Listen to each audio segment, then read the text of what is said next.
Awal kehancuran Manchester City. Ketika musim 2024-2025 dimulai, semua orang masih menjagokan Man City sebagai salah satu kandidat juara Liga Inggris. Pep Guardiola, yang telah membawa Manchester City meraih dominasi domestik dan sukses di Eropa, seakan tak terhentikan. Namun, musim ini sepertinya memperlihatkan cerita yang berbeda. Tak terduga, kejayaan yang selama ini melekat mulai runtuh perlahan. Di awal yang menjanjikan, musim dimulai dengan harapan besar.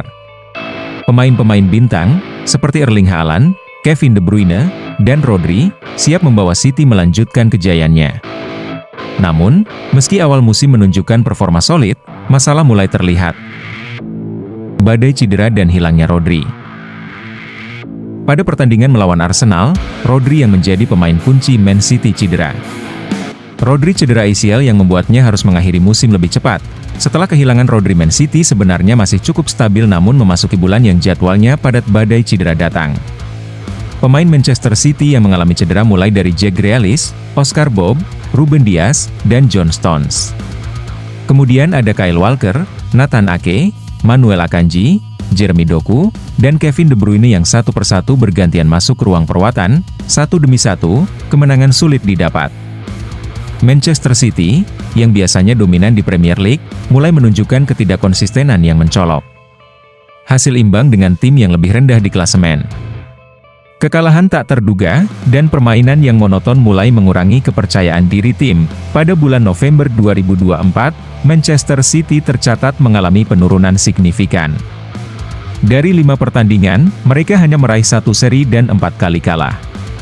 Statistik serangan yang biasanya tajam, kini mulai tumpul, dengan hanya mencetak 5 gol dan kebobolan 10 gol.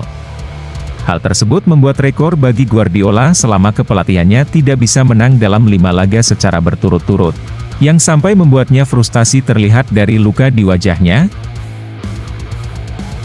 Perubahan taktik Guardiola. Guardiola, yang dikenal dengan fleksibilitas taktisnya, mulai bereksperimen dengan formasi dan strategi. Namun, eksperimen ini seringkali berakhir dengan kebingungan di lapangan. Gaya permainan dominan yang dulu begitu khas, kini terlihat rapuh. Statistik, pada Desember 2024, City memiliki penguasaan bola rata-rata 65%, tetapi rasio tembakan tepat sasaran menurun hingga hanya 3 tembakan on target per pertandingan, dibandingkan dengan 7 tembakan per pertandingan pada musim sebelumnya. Kekalahan dari tim rival. Memasuki bulan Desember situasi tidak membaik. City mengalami kekalahan dari tim rival, kekalahan 2-0 di tangan Liverpool dan juga kalah di derby Manchester 2-1 di Etihad, yang semakin menjauhkan mereka dari puncak klasemen. Pada saat yang sama, di Liga Champions City kalah oleh 2-0 dari Juventus. City sementara berada di urutan 22 hasil dari 2 menang 2 seri dan 2 kali kekalahan dari 6 pertandingan, hasil yang mengejutkan banyak pihak. Konsekuensi bagi Guardiola. Guardiola, yang sering dianggap sebagai jenius taktis, kini mulai berada di bawah tekanan. Para penggemar City yang dulu mengaguminya, kini mulai meragukan keputusan-keputusannya. Meskipun manajemen City tetap menjamin Guardiola tetap akan melatih Man City musim ini, apakah Guardiola mulai lelah dan kehabisan energi seperti yang dialami rival kepelatihannya, yaitu Jurgen Klopp yang memutuskan pensiun dari melatih karena lelah-lelah?